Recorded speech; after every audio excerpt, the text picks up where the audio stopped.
The smell of burnt coffee and grease clings to everything in Rita's diner: my uniform, my hair, the tips I shove into my apron pocket at the end of each shift. It's 3 o'clock on a Tuesday afternoon, that dead zone between lunch rush and dinner prep, when the world slows down just enough for me to feel how tired I actually am. I'm wiping down table 6 for the 3rd time, mostly because it gives me something to do besides think about the stack of bills waiting in my studio apartment. Rent's due in 5 days. My car registration expired last week. And the notice from my landlord about repeated late payments is folded in my purse like a ticking time bomb. "Bianca, honey, you got table 9 when they come in," Rita calls from behind the counter, her voice gravelly from 40 years of Marlboro Lights. She's 63, owns this place, and has kept me employed for the past 8 months despite my complete lack of waitressing experience before I showed up desperate and unemployed. Got it. I tuck the rag into my apron and glance around the nearly empty diner. 2 truckers at the counter nursing coffee, an elderly couple splitting a piece of pie, and a businessman in the corner booth who's been nursing the same cup of coffee for an hour while he works on his laptop, leaving me a generous tip even though I've barely had to refill his cup. This is my life now. 31 years old, working a job that pays $9 an hour plus tips, living in a 400-square-foot studio in a neighborhood where I hear gunshots twice a week. It's a far cry from the girl who graduated with a business degree and plans to work in corporate marketing, the girl who thought she had everything figured out. Before we jump back in, tell us where you're tuning in from, and if this story touches you, make sure you're subscribed, because tomorrow, I've saved something extra special for you. That girl died 3 years ago in a hotel room in Atlanta. The night Marcus put his hands around my throat and I realized he was actually going to kill me. I fled with nothing but my car, $200 in cash, and the clothes on my back, changed my name from Bianca Morrison to Bianca Scott, drove north until I hit Boston, then kept going until I landed here in Providence, Rhode Island, a city small enough to disappear in but big enough to find work without too many questions. The bell above the door chimes, and I look up automatically. A little girl bursts through the entrance, her small frame practically vibrating with fear.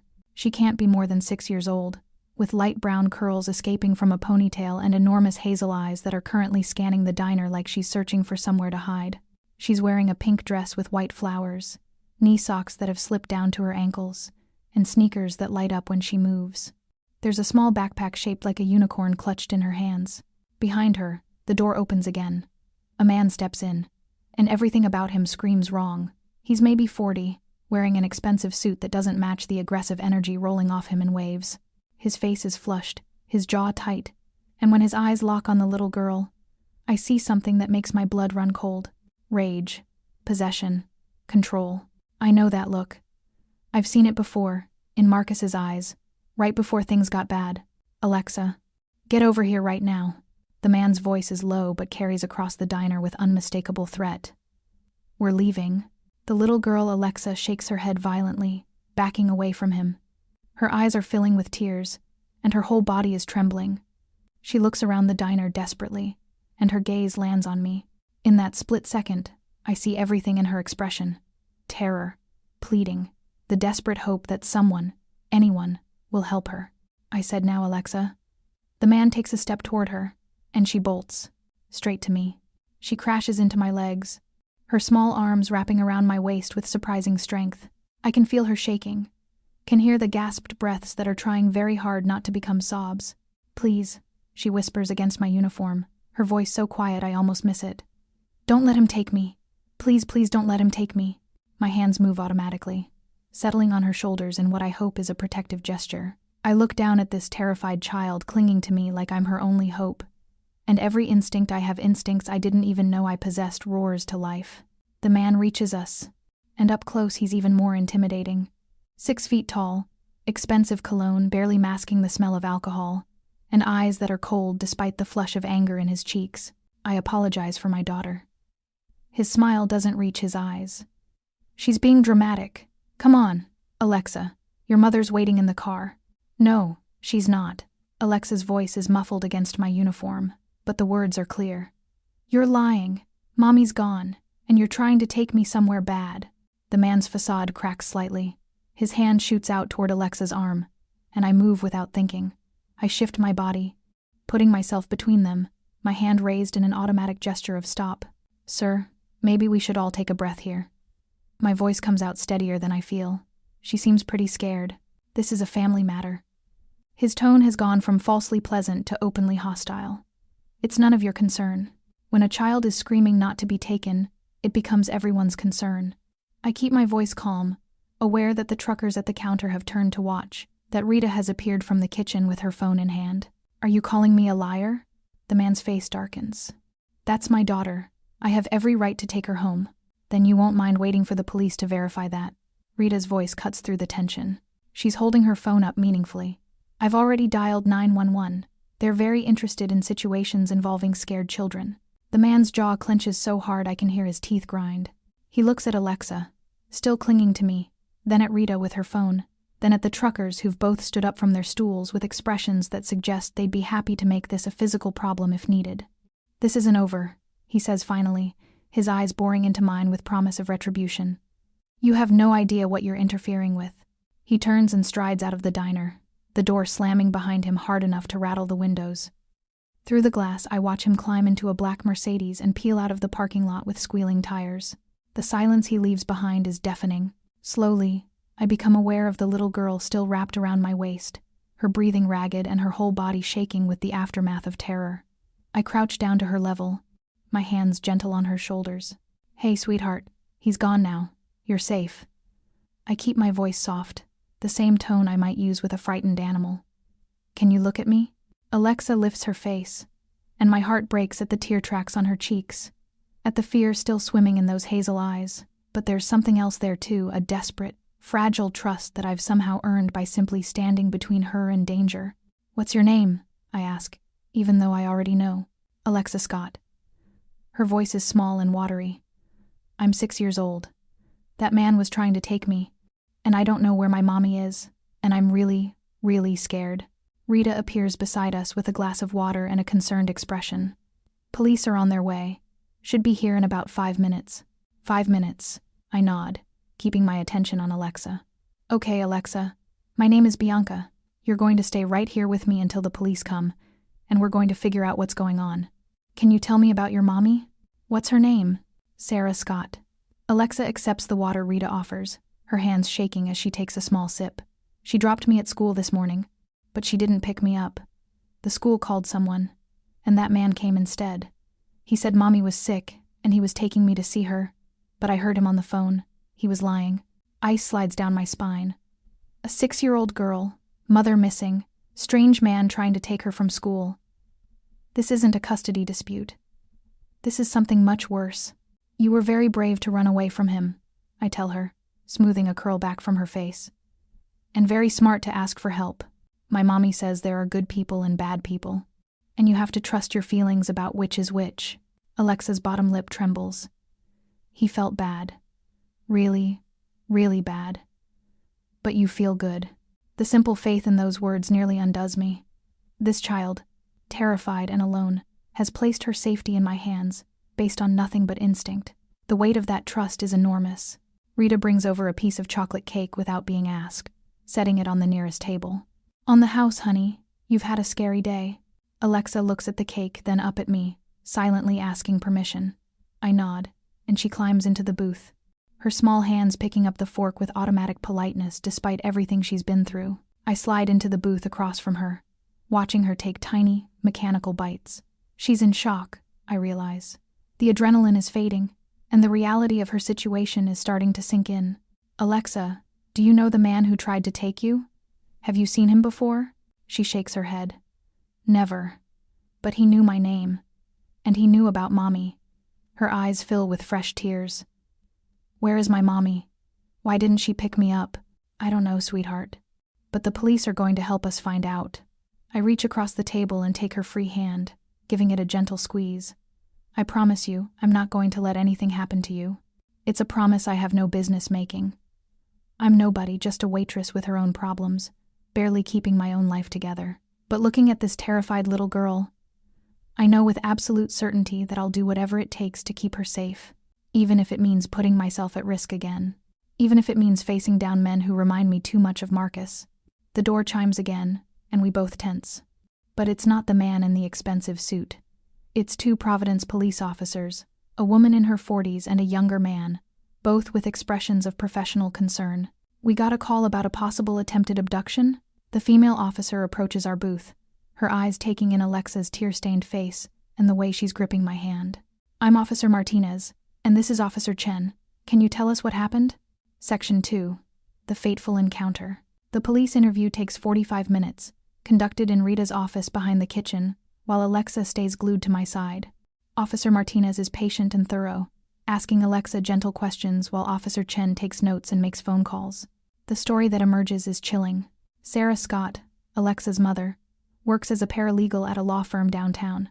This morning she dropped Alexa at Riverside Elementary at 8 o'clock like she does every day. But when school ended at 2:30, Sarah never showed up. The school tried calling her cell phone repeatedly, no answer. They tried her work number, she hadn't shown up there either. Finally, they called the emergency contact number on file. That's when the man in the expensive suit appeared, claiming to be Alexa's uncle, saying Sarah had been in an accident and he was taking Alexa to the hospital. Except Alexa has never seen this man before in her life, and she's certain she doesn't have any uncles. "We're trying to locate Miss Scott now," Officer Martinez says, her expression grave. "Her car is still in her apartment building's parking lot. Her purse and phone are inside the apartment, but there's no sign of her. We've escalated this to our missing persons division." My stomach turns over. A missing woman and a strange man trying to abduct her daughter. The implications are terrifying. "What happens to Alexa?" I hear myself ask. "While you're looking for her mother? We'll need to contact child services. She'll be placed in emergency foster care until we can locate a family member or—" "No!" Alexa's grip on my hand becomes crushing. "No, I don't want to go with strangers. Please, Bianca, please don't make me go." Officer Martinez looks at me with sympathy but also firmness. "I understand she's formed an attachment to you, but protocol requires—" "How long will it take for child services to get here?" I interrupt, my mind racing. "Could be a few hours. They're stretched thin today." A few hours. A few hours of Alexa sitting in a police station, terrified and alone, waiting to be handed off to strangers. Or worse, what if that man comes back? What if he has connections, resources, ways to get to her even in official custody? I'm about to do something incredibly stupid. "I'll stay with her," I say firmly, "until child services arrives. She shouldn't be alone right now." Officer Martinez studies me carefully. "That's very kind of you, Miss Scott. Bianca Scott. No relation." The lie comes smoothly. I changed my last name when I fled Marcus, and the coincidence of sharing Alexa's surname feels almost like fate. "Miss Scott, I appreciate your concern, but we can't just leave a child in the custody of a stranger. I'm not asking to take her home. I'm asking to stay here at the diner with her, in public, with Officer Chen present if you want, until child services arrives. She's traumatized. She needs stability, not more upheaval." Officer Martinez and Officer Chen exchange glances. Some silent communication passes between them. "I'll stay," Officer Chen says finally. "I can finish the paperwork here just as easily as at the station. And she's right, the kid's been through enough today." Officer Martinez nods slowly. "All right. But Miss Scott, you understand that you're not taking responsibility for this child? You're simply providing comfort while we wait for the proper authorities?" I understand completely. It's another lie. Because the moment Alexa wrapped her arms around my waist and begged me not to let him take her, I became responsible. Some primal part of me, the part that knows what it's like to be hunted, to be terrified, to desperately need someone to stand between you and danger, claimed this child as mine to protect. Officer Martinez leaves to coordinate the search for Sarah Scott. Officer Chen settles at a corner table with his laptop and paperwork, giving us space but maintaining a watchful presence. Rita brings more cake and hot chocolate, her weathered face soft with grandmotherly concern, and Alexa stays pressed against my side, gradually relaxing as the minutes tick by and nothing bad happens. "Tell me about your mom," I say quietly, trying to distract her from the fear. "What's she like?" Alexa's face lights up slightly. "She's really nice. She makes the best grilled cheese sandwiches, and she reads to me every night before bed. We're reading Charlotte's Web right now." Her expression dims. "She never misses picking me up from school. Never ever. Something bad happened to her. I know it did. The police are looking for her. They're very good at finding people. What if they don't find her?" The question is whispered, fragile and terrified. "Then we'll figure it out together." The words come out before I can stop them. Another promise I have no business making. We sit in silence for a while, Alexa's weight warm against my side. Through the diner windows, I watch the afternoon fade into early evening. The dinner rush begins to trickle in, construction workers, nurses coming off shift, students from the nearby college. Normal people living normal lives, completely unaware that a little girl's world has just shattered. At 6:30, my shift technically ends. Rita waves me off when I try to apologize for staying with Alexa instead of working. "You did the right thing, honey. I'll manage just fine." At 7 o'clock, Officer Chen gets a phone call. I watch his expression shift from neutral to concerned, and my stomach clenches. He hangs up and approaches our booth. "Miss Scott, can I speak with you privately for a moment?" I look at Alexa. "Will you be okay here for just a minute? I'm going to be right over there where you can see me." She nods reluctantly, and I slide out of the booth. Officer Chen walks me to the far corner of the diner, out of Alexa's earshot. "We found Sarah Scott," he says quietly. "She's alive, but she's in the hospital. Severe head trauma. Looks like she was assaulted in her apartment sometime this morning after dropping Alexa at school. A neighbor heard sounds of a struggle and called it in. Paramedics found her unconscious. My blood runs cold. Is she going to be okay?" "She's in critical condition. The doctors aren't sure yet." He pauses. "Miss Scott, this changes things. This isn't just a missing person case anymore. This is attempted murder. And whoever did it tried to abduct the victim's daughter hours later. That little girl is in serious danger. The man from earlier, the one who tried to take her. We're reviewing security footage from the school now, trying to ID him. But this is bigger than a custody dispute. This is organized, calculated." His expression is grim. "Child services is delayed. There was a multi-car accident on the highway, and they're dealing with several injured children. It could be another 2 or 3 hours before they can get someone here. So what do we do? I need to take Alexa to the station. We can protect her there while we wait, and..." "No." The word comes out sharper than I intend. "You said yourself this is organized. What if someone at the station is compromised? What if they have people looking for her?"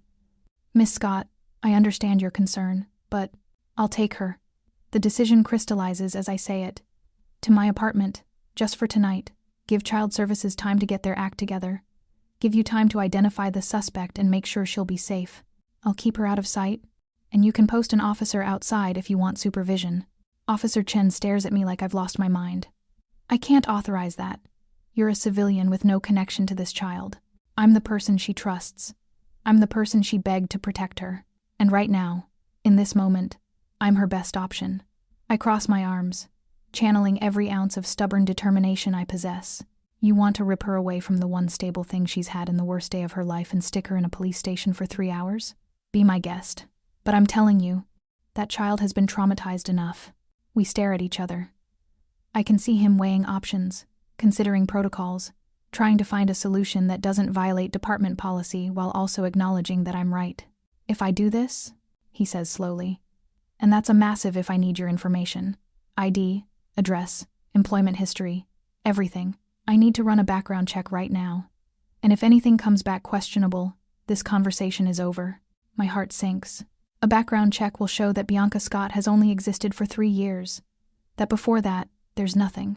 No credit history, no employment records, no trail of any kind. Because Bianca Morrison died in that Atlanta hotel room, and Bianca Scott was born in her place. But I can't back down now. Run whatever checks you need to. I provide my information, watching Officer Chen type it into his system. The minutes drag by. Alexa watches us from the booth, her expression anxious. Finally, Officer Chen looks up. "You're clean. No criminal record, no warrants, steady employment here for 8 months. He pauses. "But your history before that is thin. Very thin. I came here from Atlanta after a bad relationship, started over with a new name to get away from an abusive ex. It's close enough to the truth that I can say it without flinching. Check with the National Domestic Violence Hotline if you want confirmation. I went through their program." Another lie, but one he can't easily verify on a Tuesday evening. Officer Chen studies me for a long moment. "Against my better judgment, I'm going to allow this. But with conditions. You take her directly to your apartment. You don't leave except for emergencies. I'll have a patrol car stationed outside your building. And the moment child services is available, whether that's midnight or 6 in the morning, you hand her over. Understood?" "Understood. And Miss Scott, if anything happens to that little girl while she's in your care, I will personally make sure you face charges. Are we clear?" "Crystal clear." We return to the booth, and I crouch down to Alexa's level. "Hey, sweetheart, how would you like to come stay at my apartment tonight? Just until we know more about your mom and until the people who are supposed to take care of you can get here?" Alexa's eyes widen. "Really? I can stay with you? Really? It's not fancy and I don't have a lot of space, but you'll be safe, I promise." She launches herself at me, her small arms wrapping around my neck in a hug so tight it nearly chokes me. "Thank you, thank you, thank you." Over her head, I meet Officer Chen's gaze. He looks concerned but also oddly approving, like he recognizes something in me, maybe the same protective instinct that probably drew him to law enforcement in the first place. "I'll follow you to your apartment and make sure you get inside safely," he says. "Then I'll arrange for that patrol car." 20 minutes later, I'm unlocking the door to my studio apartment with Alexa's hand clasped firmly in mine. The space is exactly as I left it this morning. Cramped, shabby, but clean. The pull-out sofa that serves as my bed is folded up. The small kitchenette takes up one corner. A bathroom barely big enough to turn around and occupies another corner. My entire life fits in 400 square feet. Alexa looks around with wide eyes, but she doesn't seem disappointed. If anything, she seems relieved. "It's cozy," she declares. "That's a nice way of saying tiny." I lock the door behind us, engaging both the deadbolt and the chain. But it's safe. And tonight, that's what matters. I help Alexa settle on the sofa with her unicorn backpack.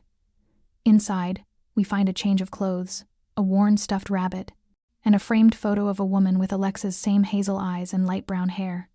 Sarah Scott, smiling and whole, with her daughter wrapped in her arms.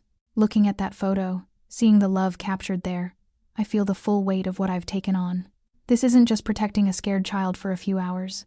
This is inserting myself into a situation I don't understand, with dangers I can't predict, for a little girl who's counting on me to keep her safe. "Are you hungry?" I ask, trying to focus on practical matters. I don't have much, but I can make mac and cheese. Mac and cheese is my favorite. Alexa clutches the photo of her mother, her thumb rubbing across the frame. "Do you think my mommy is okay?" I kneel in front of her, taking her small hands in mine. "I think your mommy is very strong, and she's fighting very hard to get back to you, and the doctors are doing everything they can to help her. Will you stay with me? Even if I get scared in the middle of the night? I'll be right here, all night long, I promise." I make mac and cheese from a box, and we eat sitting on the floor in front of my tiny TV, watching cartoons that make Alexa giggle despite everything.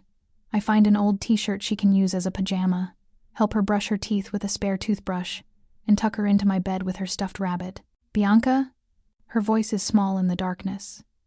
"Why did you help me? You don't even know me." I sit on the edge of the bed, smoothing her curls back from her face. "Because someone should have helped me once, and they didn't, and I promised myself that if I ever had the chance to be the person I needed, I would take it." "Were you scared too? Like me?" "Very scared. For a long time." "But you're not scared anymore?" I think about Marcus, about the nightmares I still have sometimes, about the way I flinch when men raise their voices. Sometimes I'm still scared, but I'm also brave. And you know what I learned? You can be both at the same time. Alexa considers this, her eyelids growing heavy. "I think you're very brave, like a superhero. Just a person trying to do the right thing, sweetheart. Now sleep. Tomorrow we'll figure out the next steps." She's asleep within minutes, exhausted by fear and trauma. I sit watching her for a long time, this tiny person who's somehow become my responsibility. My phone buzzes. Officer Chen, texting to confirm the patrol car is stationed outside. I acknowledge and set my phone on the counter. Then I pull out the sofa bed, lay down fully clothed, and stare at the ceiling. Sleep doesn't come. Instead, I replay the day's events. The man in the expensive suit, his cold eyes and threatening presence, the way he'd tried to grab Alexa, and the words he'd said before leaving. "You have no idea what you're interfering with." He was right. I have absolutely no idea what I've walked into.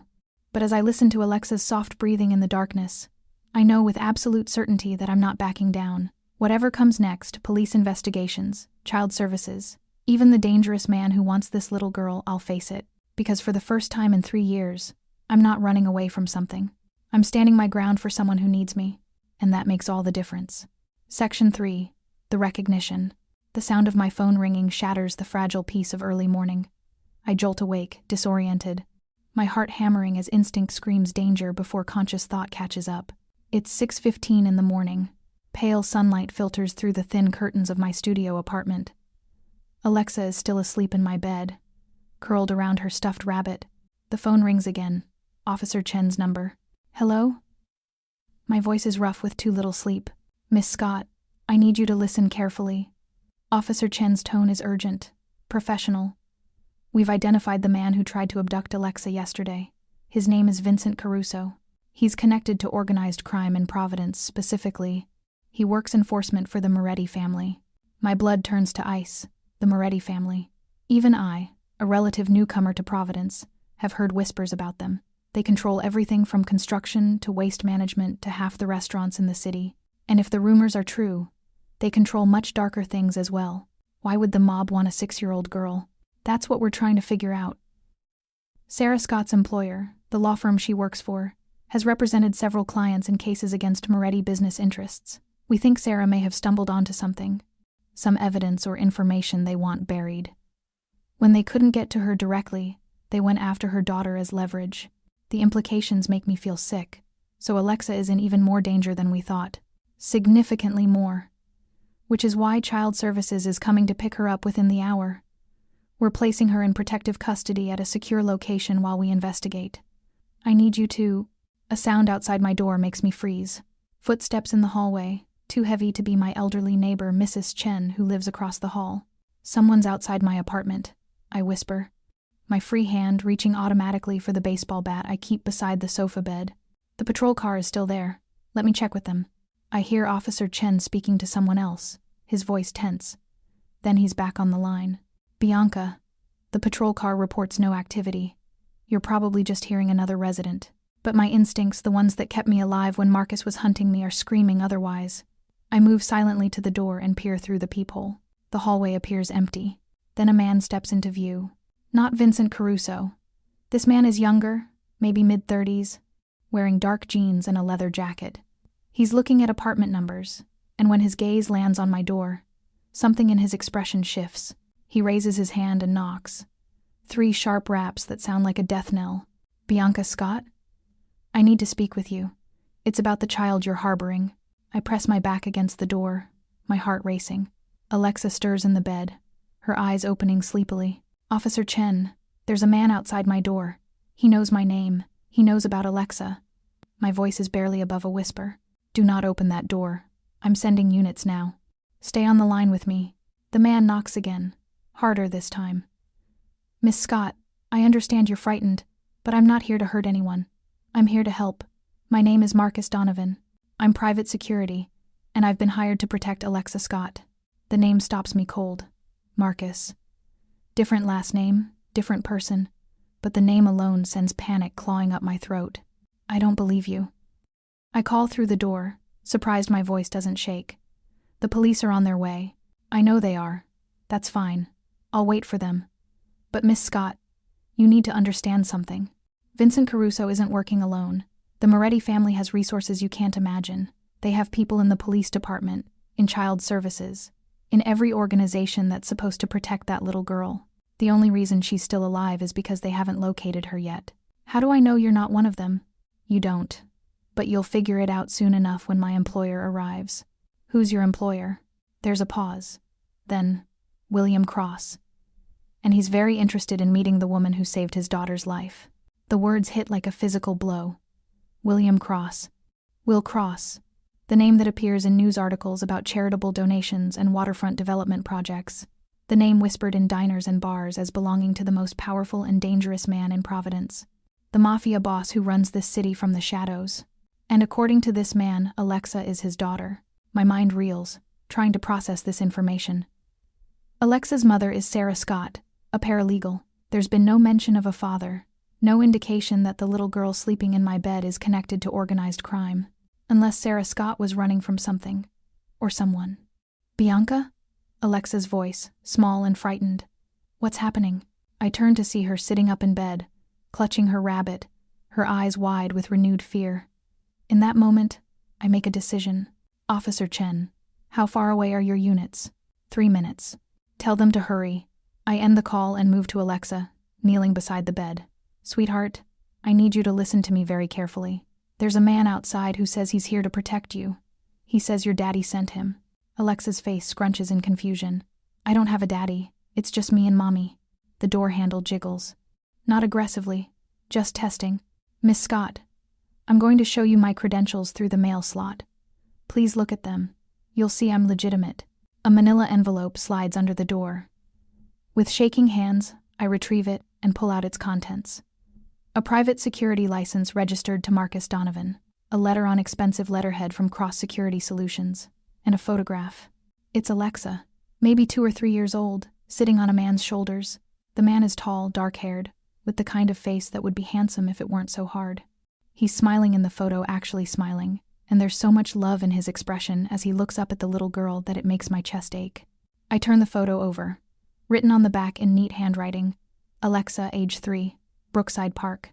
Alexa, have you ever seen this man? I show her the photograph, watching her face carefully. She stares at it for a long moment, her small brow furrowed.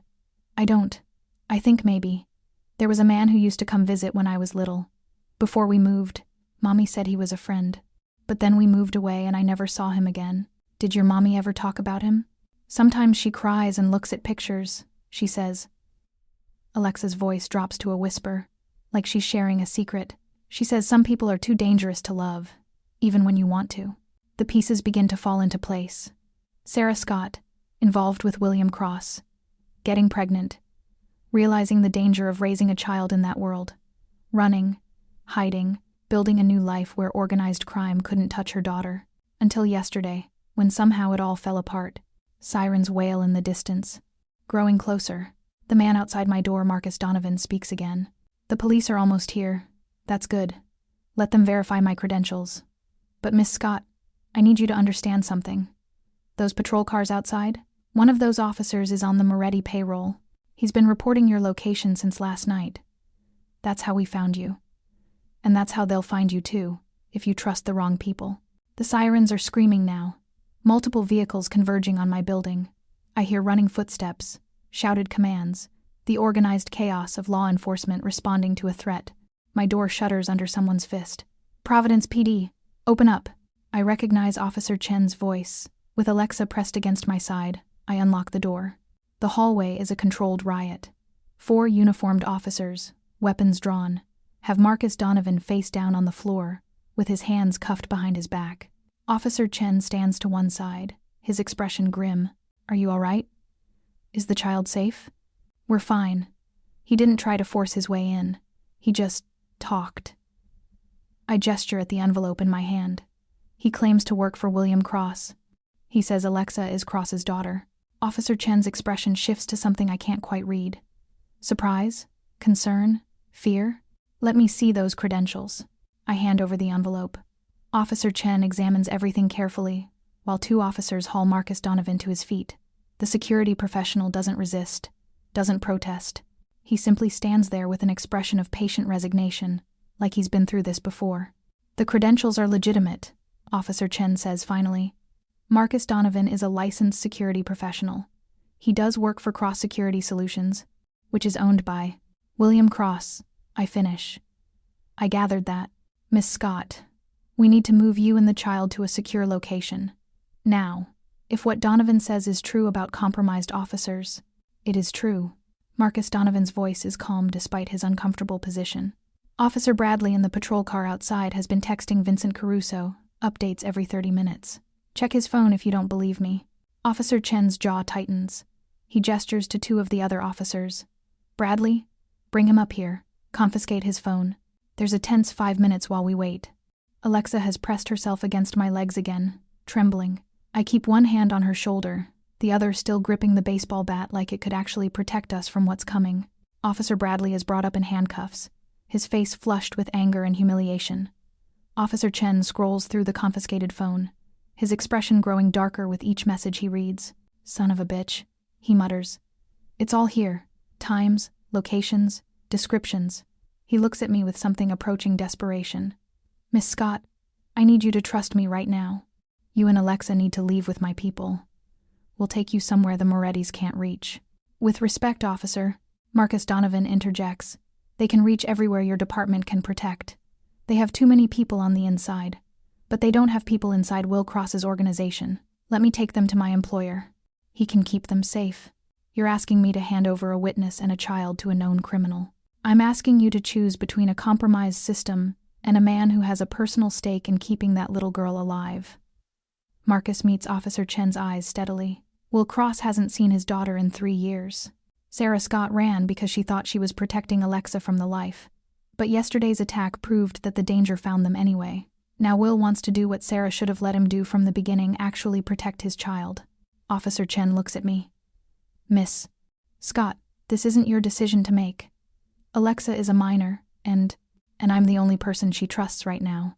I hear the words coming out of my mouth and can't quite believe my own audacity. You said yourself the system is compromised. You can't guarantee her safety. But this man, I look at Marcus Donovan, at his calm competence, at the credentials that appear legitimate. He might actually be able to. You're going to trust the mob to protect a child? I'm going to trust a father to protect his daughter. I crouch down to Alexa's level. Sweetheart, the man in this picture, your daddy, he wants to make sure you're safe. He sent this man to bring you somewhere the bad people can't find you. Are you okay with that? Alexa stares at the photograph again, at the man with her on his shoulders. Will mommy be there? The question breaks my heart. Your mommy is in the hospital getting better, but maybe your daddy can take you to see her once the doctors say it's okay. She thinks about this with the seriousness only a 6-year-old can muster. Then she nods. Okay, but only if you come too. Alexa, I can't. Please. Her eyes fill with tears. I'm so scared, and you're the only one who makes me feel safe. Please don't leave me alone with strangers. I look up at Marcus Donovan, at Officer Chen, at the impossible situation I've somehow walked into. Every rational thought tells me to walk away, to let the professionals handle this, to protect myself from the danger I'm courting. But when I look at Alexa, at her desperate trust, I know I can't do that. If I come with her, I say slowly, I need guarantees. I need to know we'll both be safe, and I need to know I can leave whenever I want. You have my word, Marcus says.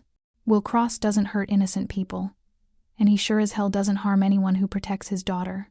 Officer Chen runs his hands through his hair, clearly torn between protocol and pragmatism. This is insane. I can't officially sanction this. Then don't. Officially, you can say I overpowered you and fled with the child. Marcus's tone is almost sympathetic. You've got a dirty cop to process and a department to clean up. We'll handle the protection detail. For a long moment, nobody moves. Then Officer Chen sighs heavily. I want hourly check-ins. From both of them. And the second I think Alexa is in danger, I'm bringing every resource I have down on wherever you're keeping her. Are we clear? Crystal clear. Officer Chen uncuffs Marcus Donovan personally. I'm trusting you with their lives. Don't make me regret it. You won't. 10 minutes later, I'm throwing clothes into a duffel bag while Alexa clutches her unicorn backpack. Marcus Donovan stands by the door, professional and alert, his earlier casual demeanor replaced by focused intensity. There's a car waiting downstairs. Tinted windows, secure. We'll take a route that avoids main roads and surveillance cameras. You'll be at Will's estate within 45 minutes. And then what? And then you meet the man who runs this city, and he meets the woman who saved his daughter when no one else would. Marcus's phone buzzes. He checks it, and something in his expression shifts. We need to move. Now. Vincent Caruso just pulled into the parking lot downstairs. Terror floods through me. I grab Alexa's hand and my duffel bag in one motion. Back exit? This way. We flee down the back stairs. Marcus Donovan leading us with practiced efficiency. I can hear shouting above us Vincent Caruso discovering my apartment empty. Officer Chen confronting him. The sounds fade as we burst out into the early morning chill. A black SUV waits in the alley, engine running. Marcus opens the back door and practically pushes us inside before sliding into the front passenger seat. Drive, he commands, and we lurch into motion. I pull Alexa onto my lap, holding her tight as we navigate through Providence's waking streets. She's trembling but not crying, her small face set with brave determination that no 6-year-old should have to muster. Through the tinted windows, I watch my city slide past. The diner where I work, the grocery store where I shop, the library where I spend lonely evenings, all the landmarks of the small, safe life I've built. And now I'm leaving it behind, racing toward a meeting with a man whose power terrifies me, whose world I don't understand, whose connection to this little girl has upended everything. Bianca? Alexa's voice is muffled against my shoulder. Are we going to be okay? I should tell her yes. Should offer false comfort and empty promises. Instead, I tell her the truth. I don't know, sweetheart, but whatever happens, we'll face it together. The SUV turns onto a tree-lined private road, and ahead I can see iron gates opening to admit us. Beyond them, a sprawling estate rises against the morning sky, all stone and glass and wealth I can't even comprehend. Somewhere in that house waits William Cross, and I'm about to meet the most dangerous man in Providence. God help us both. The estate is nothing like I expected. From the outside, it looked imposing, all stone walls and iron gates, designed to keep the world at bay. But as Marcus Donovan escorts us through the front entrance, I'm struck by unexpected warmth. Hardwood floors gleam in morning sunlight streaming through tall windows. Artwork lines the walls, not ostentatious displays of wealth, but carefully chosen pieces that suggest actual appreciation for beauty. A vase of fresh flowers sits on a table in the foyer, their scent subtle and welcoming. It feels like a home, not a fortress. Mr. Cross is in his study, Marcus says, his hand gentle on Alexa's shoulder as he guides us down a hallway. He's been waiting since I called to say we were en route. Is he scary? Alexa whispers to me, her hand gripping mine with crushing force. Before I can answer, a door opens ahead of us and a man emerges. William Cross is younger than I expected, maybe late 30s, though his eyes carry the weight of someone who's lived far more than his years. He's tall, easily 6'2", with dark hair that looks like he's run his hands through it repeatedly this morning. He wears charcoal slacks and a white dress shirt with the sleeves rolled up, no tie, no jacket. There's a coffee stain on one cuff that somehow makes him seem more human. But it's his face that stops me. Strong features that would be handsome if they weren't currently etched with such raw emotion. Dark eyes that are fixed on Alexa with an intensity that makes my breath catch. And when he really sees her standing in his hallway after 3 years of absence, his composure shatters completely. Alexa. Her name comes out broken, barely above a whisper. Alexa stares at him, her small face scrunched in concentration as she tries to reconcile this man with the fuzzy memories of someone who used to visit when she was tiny. Are you really my daddy? Will's throat works as he swallows hard. He drops to one knee, bringing himself to her level, his hands trembling slightly as they rest on his thighs. Yeah, sweetheart, I'm really your daddy. Mommy said you were dangerous. The words land like a physical blow. I watch pain flash across Will's face, quickly suppressed, but not before I see how deeply it cuts. Your mommy was trying to keep you safe, she thought. She thought being away from me was the best way to do that. His voice is remarkably steady despite the emotion churning beneath it. But I need you to know something. Alexa, I have spent every single day of the past 3 years missing you, thinking about you, wishing I could see you. Then why didn't you come find us? Because I promised your mother I wouldn't. She was so scared, and I loved her enough to let her go if that's what she needed to feel safe. His hands clench into fists, then deliberately relax. But now someone hurt her. Someone tried to take you. And I'm not letting you out of my sight again. Not for anything. Alexa considers this with the seriousness of a child trying to navigate impossible adult complexities. Then she asks, Can we go see Mommy? Soon, I promise. But first I need to make sure you're safe, and that means you staying here for a little while. Is that okay? She looks up at me, seeking confirmation that this is acceptable. I nod, even though my own uncertainty must be written all over my face. Okay, Alexa agrees, but Bianca has to stay too. She promised she wouldn't leave me. Will's gaze shifts to me for the first time, and I feel the full weight of his attention. It's overwhelming, not aggressive, but assessing. He's reading me the way I imagine he reads everyone, cataloging threats and allies, trying to understand who I am and what I want. You're the woman from the diner. It's not a question. The one who hid her when Vincent came. I'm just a waitress who did what anyone would do. No, his voice is firm. Most people would have looked away, told themselves it wasn't their business. You put yourself between my daughter and danger without knowing anything about the situation. That's not what anyone would do. That's exceptional. I don't know how to respond to that, so I say nothing. Will stands, his attention returning to Alexa. Are you hungry, sweetheart? Maria made pancakes. Your favorite chocolate chip. Alexa's eyes widen. You remember that I like chocolate chip pancakes? I remember everything about you. The rawness in his voice makes my chest ache.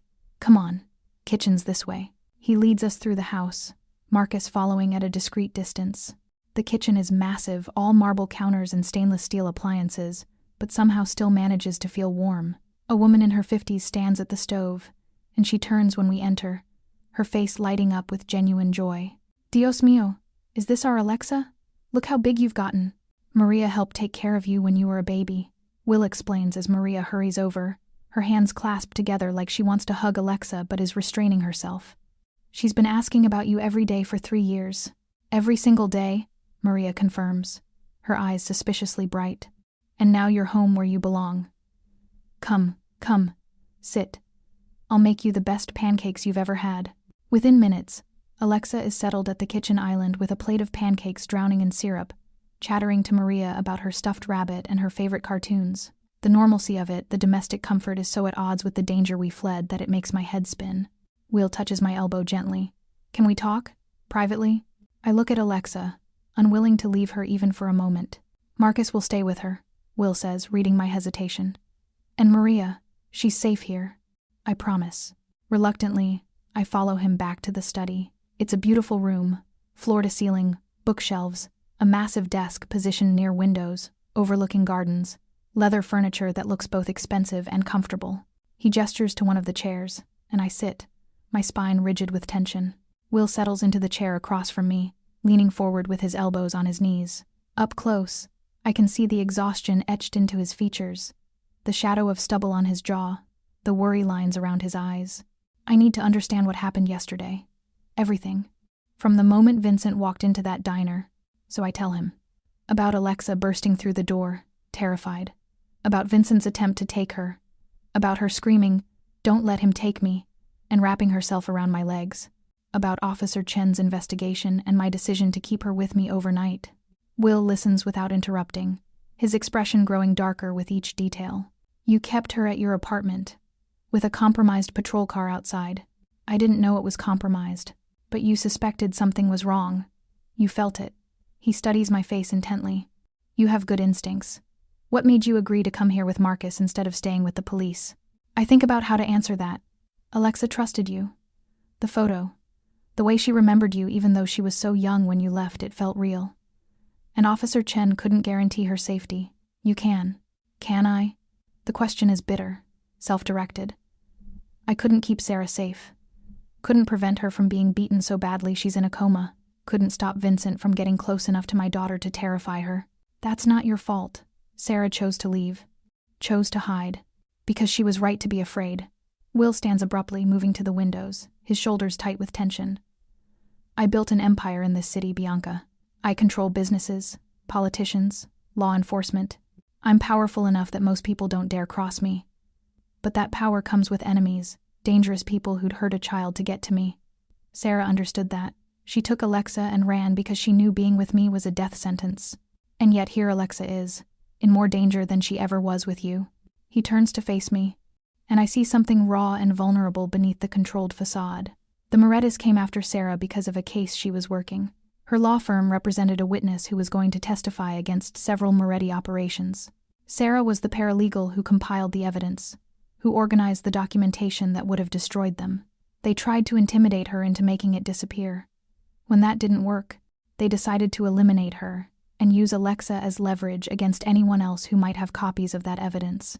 So this isn't about you at all. It's always about me. His voice is hard. Sarah worked at that firm because I got her the job. Thought she'd be safer doing legal work than anything connected to my world. But the Morettas knew who she was, knew her connection to me, and used that. Everything in this city connects back to me eventually, whether I want it to or not. I process this information, trying to understand the web of power and violence that Alexa has been born into. What happens now? Now I keep Alexa safe while I dismantle the Moretti operation piece by piece. He says it casually, like he's discussing a business transaction rather than what sounds like a gang war. They touched my daughter. They hurt the woman I loved. There are consequences for that. Will you kill them? The blunt question hangs in the air. Will meets my gaze steadily, not flinching from the directness. I'll do whatever is necessary to protect my family. If that means killing, then yes. I won't apologize for that. I should be horrified. Should be planning my escape from this house and this man who speaks so casually about violence. But instead I find myself asking, what about Alexa? What happens to her while you're starting a war? She stays here. With me. With security that actually works. He pauses. And with you, if you're willing. What? Alexa trusts you. In less than 24 hours, you became the person she feels safest with. I'm not going to rip that away from her just when her world has been shattered. Will moves closer, and I force myself not to lean back. I'm asking you to stay. To be here for her while we navigate this situation. To help her adjust to being in my life again. I'm nobody, just a waitress. I don't know anything about taking care of children or... You protected my daughter when trained police officers failed to. You made her feel safe when she was terrified. That's not nobody. That's everything. His voice drops lower. I'll pay you. Whatever you need. And I'll make sure you're protected too. Because anyone who hurts Alexa hurts me. And anyone who helps Alexa becomes someone I protect. I have a job. An apartment. A life. Which the Morettas now know about. Vincent Caruso knows your name, your address, where you work. You think they'll just forget about the woman who interfered with their plans. He lets that sink in. You're in this now whether you want to be or not. The only question is whether you're in it alone or with resources to keep you safe. The reality of my situation crashes down. He's right. By protecting Alexa, I've painted a target on my own back. Vincent Caruso saw my face, heard my name, watched me defy him. Men like that don't forgive or forget. How long would you need me to stay? Until Sarah wakes up and can make decisions about Alexa's future, or until the Moretti threat is neutralized, whichever comes first. He pauses. Could be days, could be weeks. And I can leave whenever I want? Whenever you want, with security to make sure you get wherever you're going safely, and financial support to start over somewhere the Morettis can't reach you. I take care of people who help me, Bianca. That's not a threat. It's a promise. I think about my studio apartment with its broken air conditioning and thin walls. My job at the diner that barely covers rent, the life I've built that's safe but small, comfortable but limiting. And I think about Alexa, who looked up at me with such desperate trust and asked me not to leave her alone with strangers. I need to check on her before I decide. Will nods and leads me back to the kitchen. Alexa has finished her pancakes and is now sitting at the table with markers and paper, drawing elaborate pictures while Maria watches fondly. Marcus stands by the door, alert but relaxed. Bianca! Alexa jumps down from her chair and runs to me. Look what I drew! It's you and me at the diner, and you're protecting me from the bad man. I look at the drawing, crude but clear in its imagery. A stick figure woman with wild hair standing between a small child and a dark, scribbled figure that radiates menace. The woman's arms are spread wide, protective, and the child is holding her hand. It's beautiful, sweetheart. Maria says I can have my old room back. Do you want to see it? She's already pulling me toward the doorway. Her earlier fear forgotten in the security of being somewhere that feels safe. I follow her up a wide staircase and down a hallway lined with family photos. I pause at one Will, and a woman with light brown hair and hazel eyes, both smiling at the camera with Alexa as a baby between them. Sarah Scott, before she ran. The love captured in that frozen moment is so evident it makes my chest ache. Alexa's room is perfect for a 6-year-old. Pale purple walls, a bed with a canopy of fairy lights, shelves lined with books and toys. Everything is clean and well-maintained, like someone's been caring for this space even in her absence. Daddy kept it ready for me, Alexa says, running her hand along the bookshelf. Maria told me. He wouldn't let anyone change anything because he hoped I'd come back someday. She pulls a worn teddy bear from the bed and hugs it. Mr. Snuggles, I missed you. Watching her reconnect with fragments of a life she barely remembers, I feel my resolve crystallize. This child has lost too much already. Her mother in the hospital, her sense of safety shattered, her whole world upended. The one constant she has right now is me. How can I walk away from that? Alexa, I say carefully, kneeling beside her. How would you feel if I stayed here with you for a little while? Just until your mommy gets better? Her face lights up with pure joy. Really? You'd really stay? Really? She throws her arms around my neck, squeezing tight. Over her shoulder, I see Will standing in the doorway, his expression unreadable but his eyes suspiciously bright. Thank you, he mouths silently. I nod, acknowledging the weight of what I've just agreed to. And just like that, my small, safe life is over. I'm living in a mobster's mansion, caring for his daughter, and trusting a dangerous man to keep me safe from other dangerous men. God help me, but as I hold Alexa close and meet Will's grateful gaze, something tells me this is exactly where I need to be, even if it terrifies me more than anything has in 3 years. I don't think, I just move. Up the stairs, taking them 2 at a time, my heart hammering so hard I can taste copper. Down the hall to Alexa's room.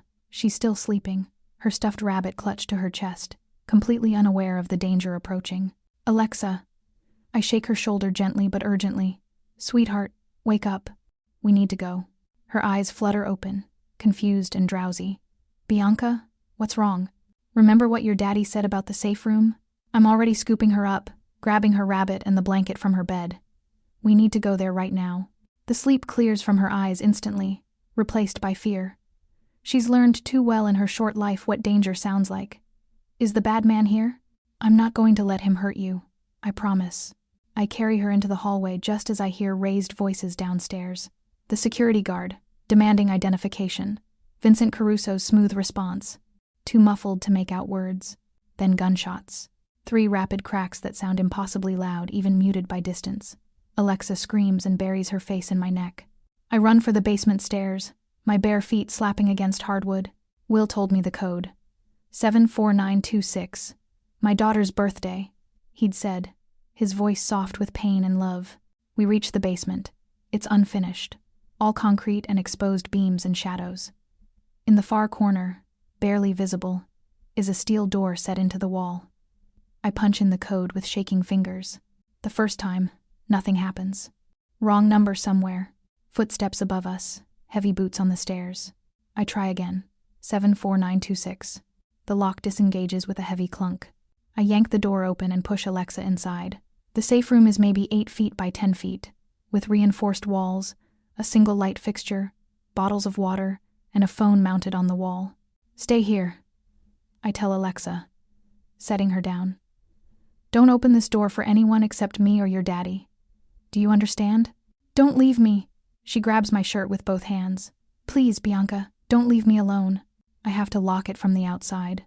Sweetheart, it's the only way to keep you safe.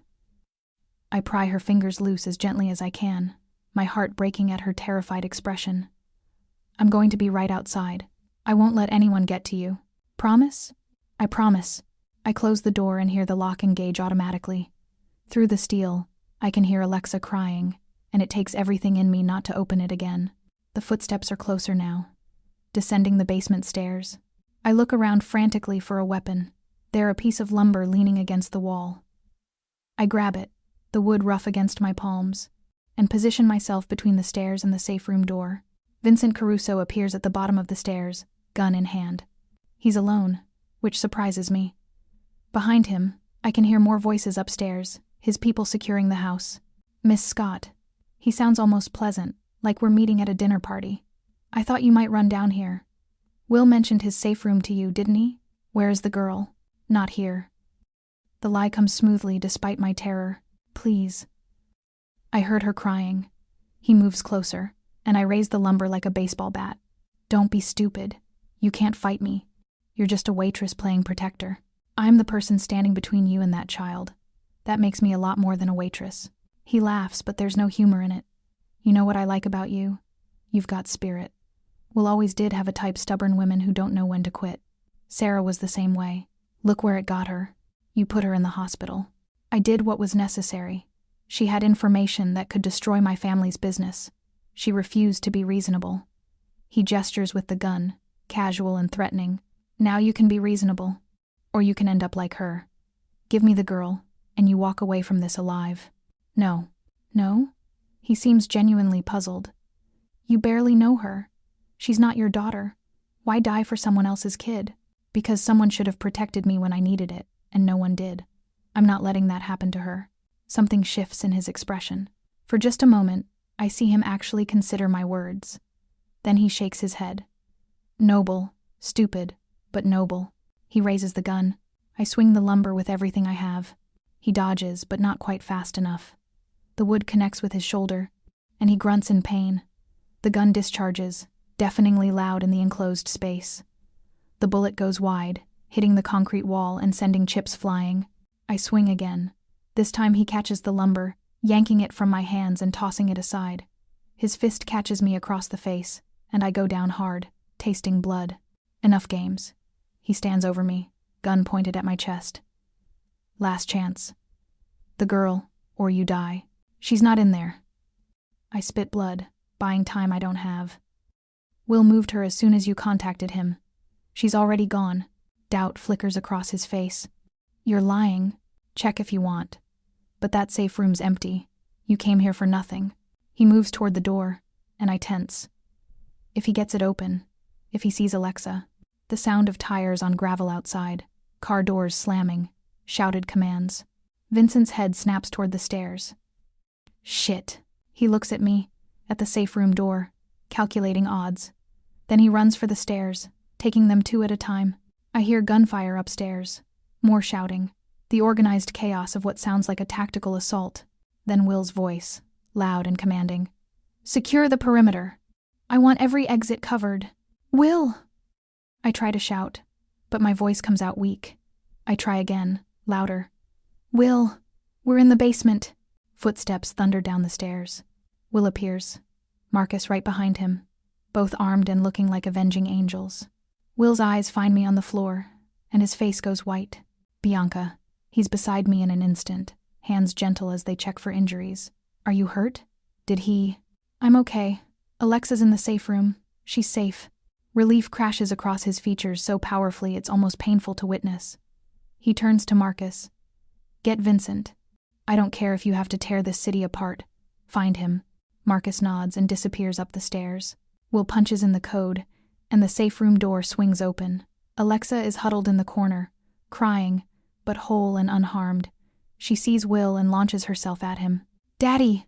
The bad man came and there were guns and Bianca made me hide, but I was so scared. Shh, it's okay. You're safe now. I've got you. He holds her tight, one hand cupping the back of her head, and looks at me over her curls. Thank you for protecting her, for being brave when I wasn't here. I promised I wouldn't let him take her. You kept that promise. He shifts Alexa in his arms and extends his free hand to me. Can you stand? I take his hand and let him pull me up. My face throbs where Vincent hit me, and I can feel it swelling already. The adrenaline is starting to fade, leaving shaky exhaustion in its wake. How did you know to come back? Marcus got a tip that Vincent was moving on the house. We were 15 minutes away when the alert came through. His jaw clenches. 15 minutes. If you hadn't gotten Alexa to the safe room, if you hadn't held him off, but I did. And she's okay. That's what matters. Upstairs, I can hear more voices, the house filling with Will's people securing the scene. EMTs appear at the bottom of the stairs with a stretcher, but I wave them off. I'm fine, just bruised. Let them check you anyway. Will's tone leaves no room for argument. The next hour passes in a blur. The EMTs confirm that nothing's broken, just contusions that will heal. The house is swarming with security, every room being swept, every entrance reinforced. Will makes phone call after phone call, coordinating a response I can only partially understand. Maria appears, shaken but unharmed. She'd locked herself in her room when the shooting started. She takes Alexa upstairs for a bath and warm milk, clucking over both of us like a worried hen. Finally, Will and I are alone in his study. He pours 2 glasses of whiskey and hands me one without asking if I want it. I drink it in one swallow, welcoming the burn. Vincent got away, Will says, his voice tight with controlled fury. We wounded him, but he made it to his car. We're tracking him now. And the security guard? The one who was at the door? Dead. Vincent shot him the moment he asked for ID. Will's hands clench around his glass. Another person dead because of me. Because of the Morettis. Because of Vincent Caruso. Not because of you. He came here because I have something they want. Alexa, the evidence, leverage it all traces back to me. He drains his whiskey and pours another. Maybe Sarah was right. Maybe everyone around me ends up hurt. Is that what you think? That you're poison? I stand and cross to where he's standing by the window. Will, look at me. He turns, and I see the anguish written across his face. You didn't pull that trigger. You didn't beat Sarah into a coma. You didn't try to kidnap a 6-year-old girl. The Morettis did that. Vincent did that. And you're the one fighting to stop them, to protect people, to make this right. By starting a war that's going to get more people killed. By ending a threat that would have killed more people if left unchecked. I put my hand on his arm, feeling the tension in every muscle. You can't save everyone, Will, but you saved Alexa tonight. You saved me. That has to count for something. He covers my hand with his, and we stand there in the quiet study, the weight of the night pressing down on both of us. When I got the alert that Vincent was here, he says quietly. When I realized you and Alexa were in danger and I was 15 minutes away, I've never felt so helpless. Even when Sarah left, even when I had to let them go, it didn't compare to knowing I might lose both of you before I could get here. Both of you. The words hang in the air between us. You didn't lose us, I whisper. But I could have. Vincent had a gun. You had a piece of wood. The math on that doesn't work in your favor, Bianca. You could have died protecting my daughter. But I didn't. This time. He turns to face me fully, his hands coming up to frame my face with surprising gentleness. What happens next time? What happens when I can't get here in time? When the threat is bigger than you can handle alone? Then I handle it anyway, because that's what you do for people you care about. His thumb brushes across my cheekbone, just below the swelling bruise. You care about her. Of course I care about her. And me? The question is quiet, vulnerable. Do you care about me? I should say no. Should maintain the distance that keeps this professional, temporary, safe. But standing here in his study with his hands on my face and exhaustion stripping away all my defenses, I can't lie. Yes, I care about you. More than I should, probably. More than is smart given everything that's... He kisses me. It's not gentle or tentative. It's desperate and claiming and full of all the fear and relief and emotion of the past hour. His hands slide into my hair, and I grip his shirt, pulling him closer, kissing him back with equal intensity. When we finally break apart, both breathing hard, he rests his forehead against mine. I can't lose you, he says roughly. Either of you. You've become too important. Will. I know this is complicated. I know I'm dangerous and you deserve better and this whole situation is insane. But I need you to know what I feel for you. It's real. It's not gratitude or convenience or temporary attraction. It's real, and it terrifies me, and I don't care. I want you here. I want you in my life. I want... A knock on the door interrupts him. Marcus enters, his expression grim. We found Vincent. He's holed up in a warehouse on the waterfront. The Morettis have sent reinforcements. This is going to get ugly. Will's entire demeanor shifts, the vulnerable man replaced by the crime boss in an instant. How many? At least a dozen. Maybe more. They're preparing for a siege. Then we give them one. Will releases me and moves to his desk, pulling out a phone I've never seen him use. Mobilize everyone. I want overwhelming force. This ends tonight. Will, if you go in there, I start, fear clawing at my throat. I have to. Vincent tried to kill you tonight, tried to take my daughter. I'm not letting him walk away from that. He looks at me, and I see absolute resolve. Stay here with Alexa. Marcus will leave half our people to guard the house. You'll be safe. And you? I'll handle this. I always do. He kisses my forehead, quick and almost apologetic. I'll be back by morning. Then he's gone, Marcus at his heels, leaving me standing in the study with the taste of whiskey and fear on my tongue. I check on Alexa. She's asleep in Maria's room, both of them curled up together for comfort. Then I return to my own room and try not to imagine all the ways this could go wrong. Will, walking into a warehouse full of armed men. Vincent, desperate and cornered and willing to kill anyone who gets close. The possibility that the man I've come to care for won't come home at all.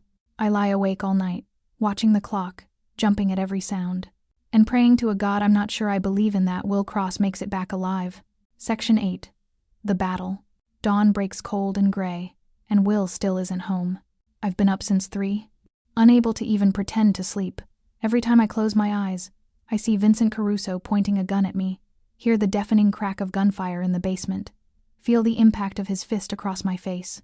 But worse than the memories of last night is the imagining of what might be happening now. Will, in that warehouse, outnumbered, fighting men who have nothing to lose. At 6:15, Alexa appears in my doorway, her stuffed rabbit dragging on the floor. Is Daddy home yet? Not yet, sweetheart. Is he okay? I pull her into bed with me, wrapping my arms around her small frame. Your daddy is very strong and very smart. He's going to be fine. That's what Mommy used to say. That he was strong and smart and nothing could hurt him. But she always looked scared when she said it. The observation, so perceptive from a 6-year-old, makes my chest ache. Your mommy loved your daddy very much. Sometimes when we love people, we worry about them even when we know they can take care of themselves. Do you love Daddy? The question catches me off guard. I look down at Alexa's upturned face, so innocent and trusting, waiting for an answer I'm not sure I'm ready to give. I care about him very much. I say carefully. That's not the same thing. No, it's not. Mommy said love is when someone becomes more important than yourself.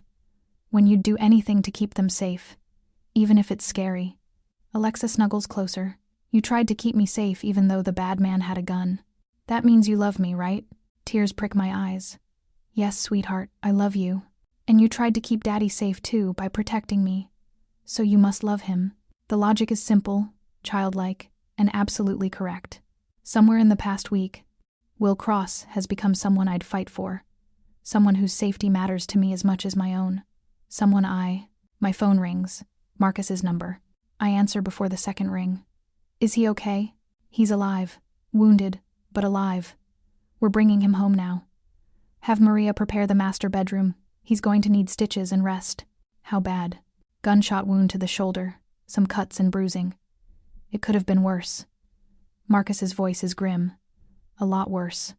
We lost 2 men. The Morettis lost 8. And Vincent Caruso won't be a problem anymore.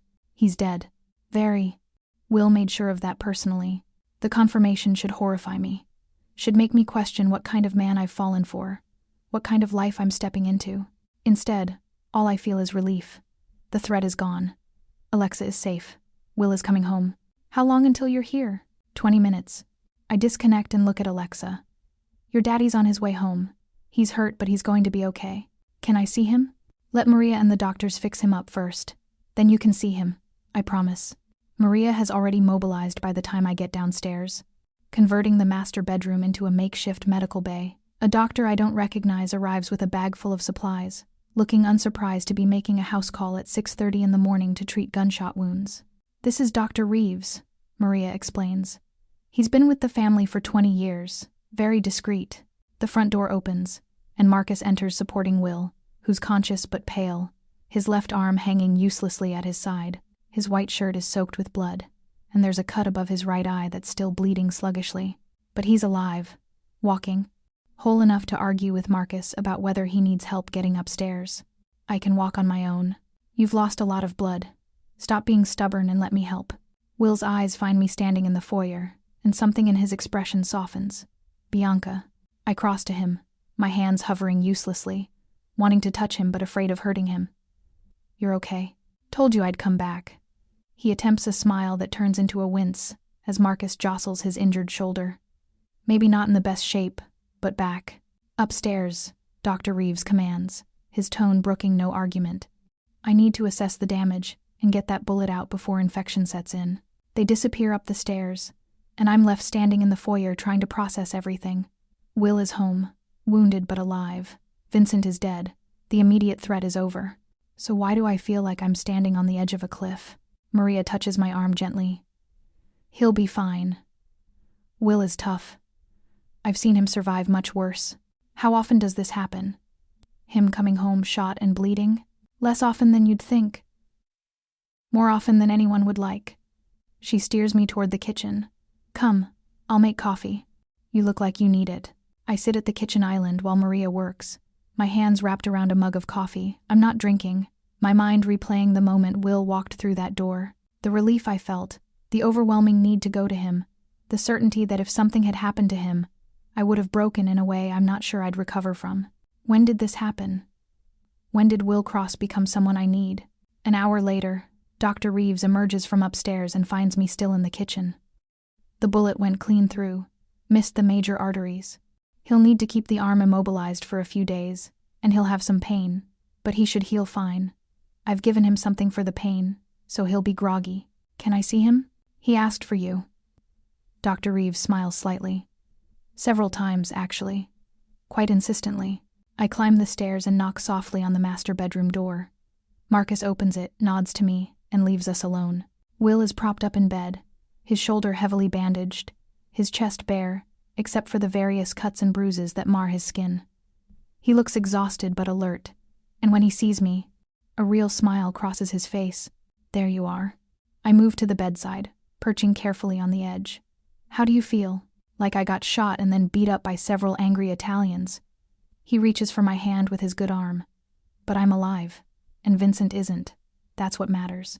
Marcus said you killed him personally. I did. He says it without shame or regret. He put his hands on you, terrorized my daughter. He doesn't get to walk away from that. I should be horrified by that. But you're not. No. I thread my fingers through his. I'm just relieved you're okay. He tugs me closer, and I lean down carefully, mindful of his injuries. He cups my face with his good hand, his thumb brushing across my bruised cheekbone. Last night, in the warehouse, when Vincent had a gun to my head and I thought I might not make it out, all I could think about was you and Alexa. About how I'd promised to come home and I might not be able to keep that promise. His voice is rough with emotion. I've faced death before, many times, but I've never been so afraid of it. You kept your promise. Barely.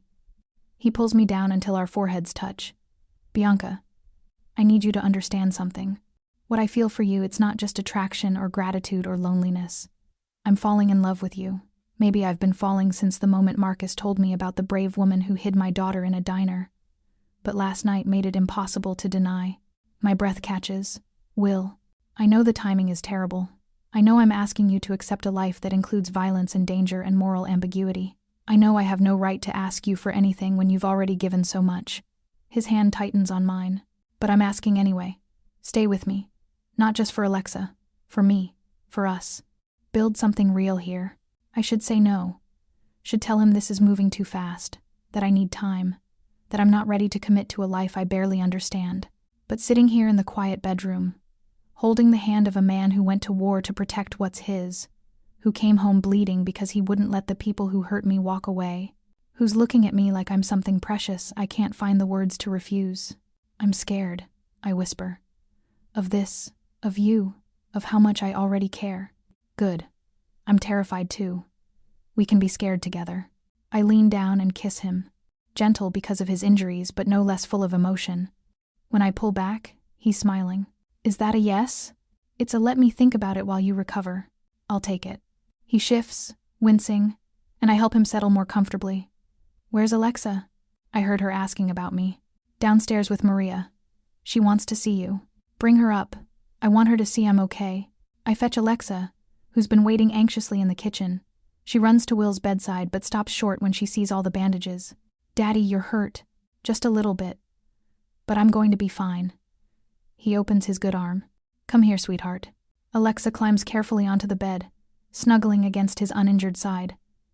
Did you get the bad man? The one who tried to take me? I got him. He can't hurt you anymore. No one can. Promise? I promise. He kisses the top of her head. You're safe now. Both of you are safe. Watching them together, father and daughter, reunited and healing, I feel something settle in my chest. This is where I belong. Not in a studio apartment working myself to death, not running from shadows, not alone. Here, with them, building a family from broken pieces. My phone buzzes. Officer Chen, calling with an update I've been dreading and hoping for in equal measure. Sarah Scott woke up this morning, he says without preamble. She's asking for her daughter. Section 9. The New World. The hospital is a 15-minute drive from Will's estate, but it feels like crossing into another world. Here, everything is sterile and fluorescent and governed by rules that have nothing to do with crime families or gunfights in warehouses. Will insisted on coming despite Dr. Reeves's protests, his arm in a sling and his face still bearing the marks of last night's battle. Marcus drives while I sit in the back with Alexa, who's been unnaturally quiet since I told her we were going to see her mother. Is Mommy going to be mad that I've been staying with Daddy? She asks as we pull into the parking lot. Your mommy loves you, sweetheart. She's going to be happy you're safe. That's all that matters. But I see the worry in Alexa's eyes, the fear that she's somehow betrayed her mother by accepting Will's protection, by calling him Daddy, by letting herself love him again. Will reaches back and squeezes her hand. Whatever your mom says, whatever she decides, we'll figure it out together. Okay? Okay. Sarah Scott is in a private room on the 4th floor. Guards posted outside her door, some Will's, some the hospital's, all alert for any remaining Moretti threats. Officer Chen meets us in the hallway. She's weak but coherent. The doctors say the prognosis is good, no permanent brain damage, though she'll need physical therapy. He looks at Will with barely concealed hostility. She's also been asking questions about what happened. I haven't told her about the warehouse or Vincent yet. Thought you might want to handle that. Appreciated. Will's tone is neutral, professional. Officer Chen's gaze shifts to me. And you? You're okay? Marcus said there was an incident at the house. I'm fine. Bruised, but fine. For what it's worth, you did good. keeping the kids safe when Caruso broke in. That took guts. I nod, not trusting my voice. Sarah's room is at the end of the hall. Through the small window in the door, I can see her propped up in bed, looking impossibly fragile against the white sheets. Her light brown hair is tangled, her face pale except for the bruises. But her hazel eyes, Alexa's eyes, are alert and tracking movement. Will stops outside the door, his hand on the handle, and I see genuine fear flash across his face. She's going to hate me for this, for letting it happen. You didn't let anything happen. You saved her daughter. Give her credit for recognizing that. He nods, takes a breath, and pushes the door open. Sarah's gaze finds him immediately, and I watch a cascade of emotions cross her face. Shock, pain, longing, fear, anger, love. All of it mixed together into something too complex to name. Will. Her voice is hoarse from disuse. They told me you were here, that you have Alexa. She's safe. I've had her at my house for the past week, with around-the-clock security. No one's getting near her again. He moves to the bedside, careful not to crowd her. Sarah, I'm so sorry. If I'd known what the Morettis were planning, this wasn't your fault. She says it firmly, no hesitation. I knew the risks when I took that case. I thought I could handle it. That being away from you meant we were safe from your world. But danger found us anyway. Tears slip down her cheeks. Is she really okay? They won't let me see her yet. The doctors say I need to be stronger first, but she's right outside, waiting to see you. She is? Fresh tears come faster now. Can I need to see her. Please, Will. I need to know she's really safe. Will gestures to me, and I step out into the hallway. Alexa is sitting with Marcus, swinging her legs nervously. Your mom's ready to see you, sweetheart. Alexa jumps down and grabs my hand. Will you come with me? I don't think. Please. I'm scared. I look at Will, who nods. Together, we enter the room. The moment Sarah sees her daughter, she breaks.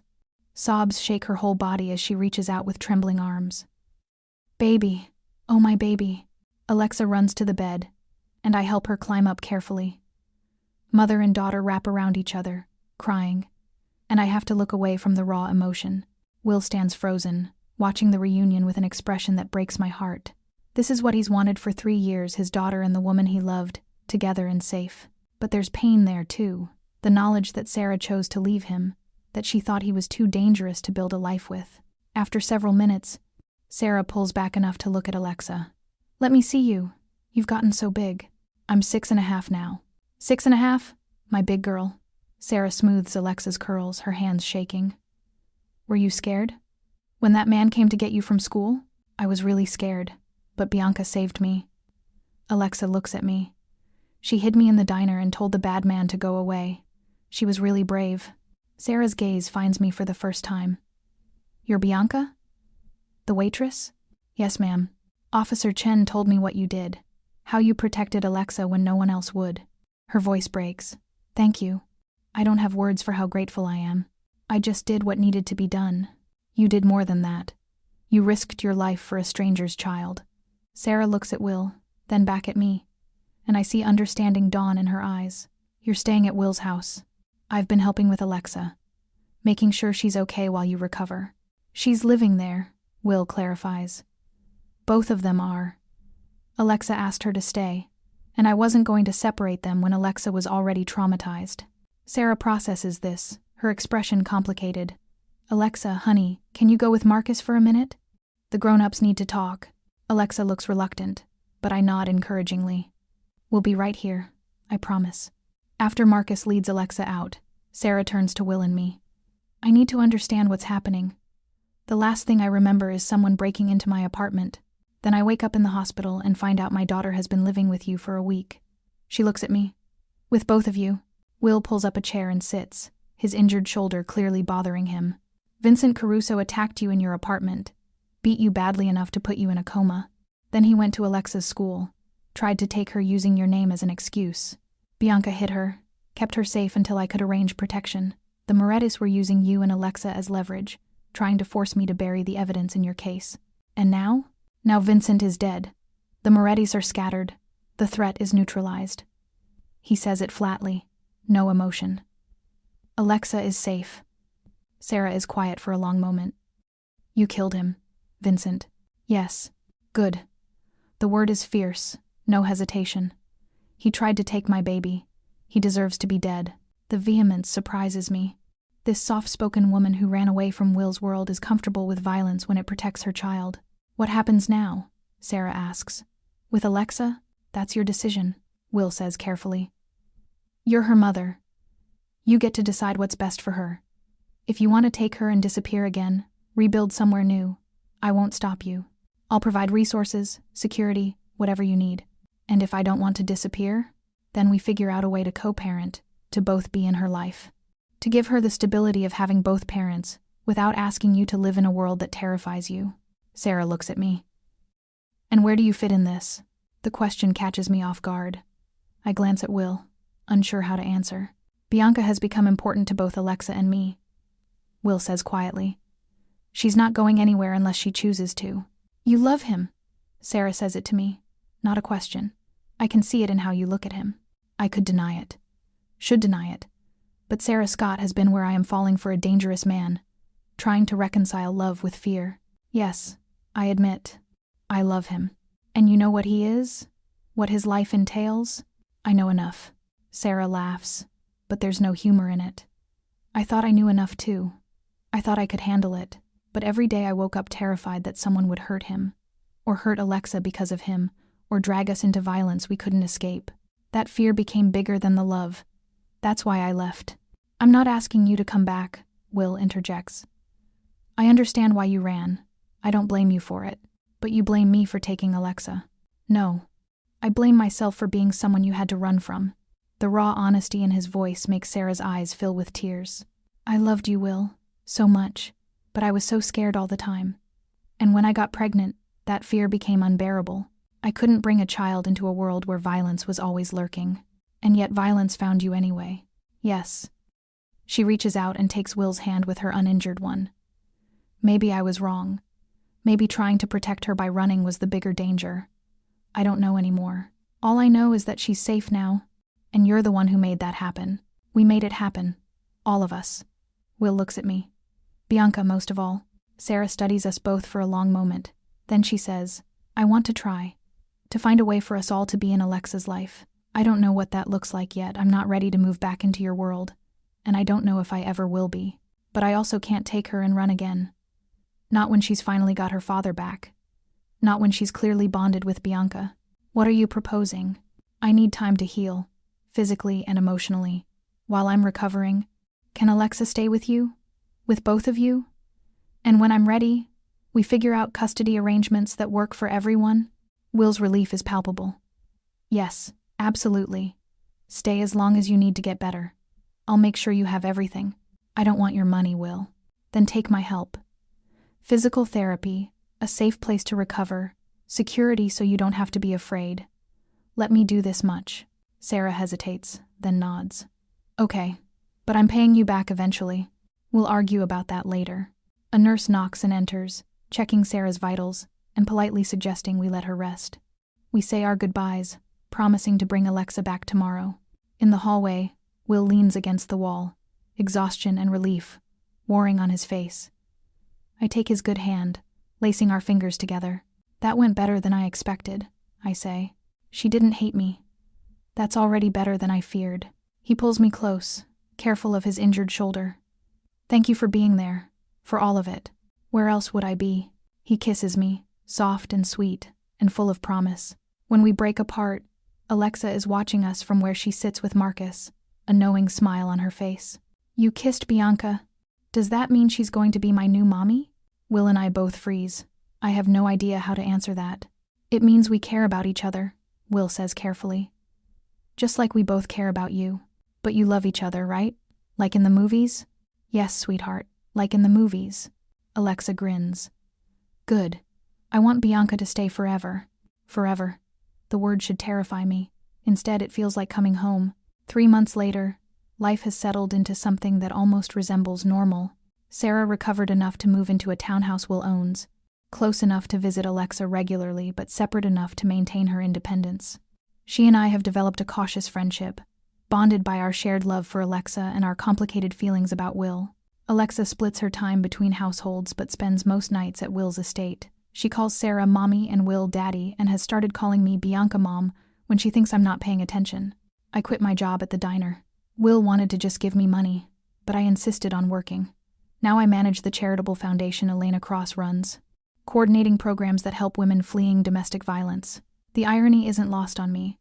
I'm using resources from a crime family to help women escape situations like the one I ran from. Will's shoulder healed completely, though he still has a scar that I trace sometimes when we're lying in bed. He's been working on legitimizing more of his business operations, slowly transitioning from criminal enterprise to legal commerce. It's a long process, and he'll never be completely clean, but he's trying. For Alexa. For me. For the future we're building. Tonight is Alexa's 7th birthday party. The house is full of children from her school, their parents making polite conversation while trying not to stare at the obvious security presence. Maria has outdone herself with a princess-themed cake. Elena holds court in the living room, charming everyone she meets. I'm in the kitchen helping with drinks when Will finds me. He wraps his arms around my waist from behind, pressing a kiss to my neck. Having fun? Watching 7-year-olds eat cake while hopped up on sugar? It's a dream come true. He laughs, and the sound makes my heart lift. Will laughs more now, smiles more, relaxes in ways he couldn't before. Having Alexa back in his life has softened some of the hard edges. I got you something, he says, turning me to face him. It's Alexa's birthday, not mine. Consider it a thank you gift for everything you've given me. He pulls a small box from his pocket, and my breath catches. Will, if that's what I think it is, it's not a ring. Not yet. He opens the box to reveal a delicate necklace with a pendant, a small diamond flanked by 2 smaller stones. The center stone represents Alexa. The 2 side stones are you and me, a family. Tears prick my eyes. It's beautiful. So are you, and so is the life we're building. He fastens the necklace around my neck, his fingers gentle against my skin. I love you, Bianca Scott, or Morrison, or whoever you are. I love every version of you, every piece of your past, every moment of your present. I love you too. Enough to make this permanent eventually? When you're ready? I think about the question. 3 months ago, I would have said it was too fast, too complicated, too dangerous. But standing here in this kitchen, in this house that's become home, with this man who's become my world, yes, enough to make it permanent, when we're both ready. He kisses me, deep and thorough, and full of promise. From the living room, I hear Alexa's delighted laughter, Sarah's gentle correction, Elena's warm voice. My family. Unconventional, complicated, built from broken pieces and second chances, but mine, and that's more than I ever thought I'd have. Up next, you've got 2 more standout stories right on your screen. If this one hits the mark, you won't want to pass these up. Just click and check them out. And don't forget to like, subscribe, and turn on the notification bell, so you don't miss any upload from us.